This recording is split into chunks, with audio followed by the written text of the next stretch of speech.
งก็เหลือเพียงตั้งแต่สื่อคนสิได้จำเจอให้เหตุความดีไว้เด้อคุณทานอย่าสู้เลื่อมเด้อยายเด้อโอ้ยละนาละนาอาพึงองค์ผู้โทษเจ้าองค์เอกรัตนไตรัยไหวพระธรรมนำไม้พัมพระสงฆ์กะนำพร้อมนมัสการชุลีน้องประธานสงฆ์ผู้เป็นใหญ่ลูกหลานขอนบน้อมบ่ายชีวิตใดให้อยู่เย็นไหลเป็นทางบ่มีเว้นน้ำตาเอ้ยไหลยาว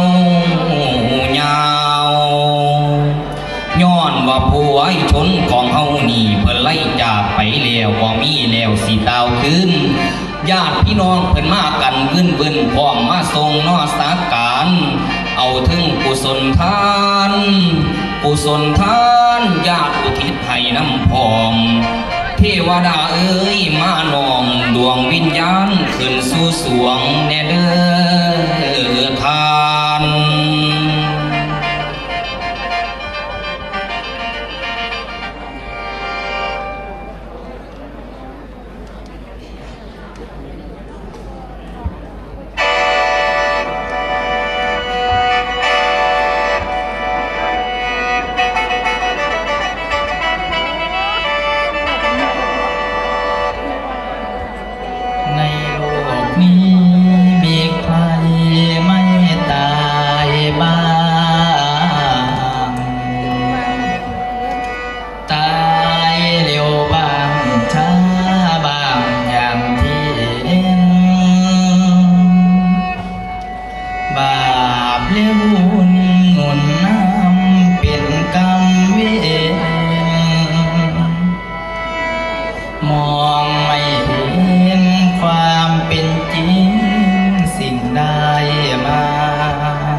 สูงสักหรือมั่งมี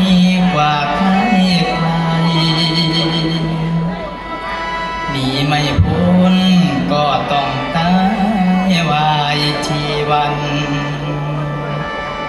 คิดถึงตายมันช่วยคลายไม่ให้ติดช่วยให้คิด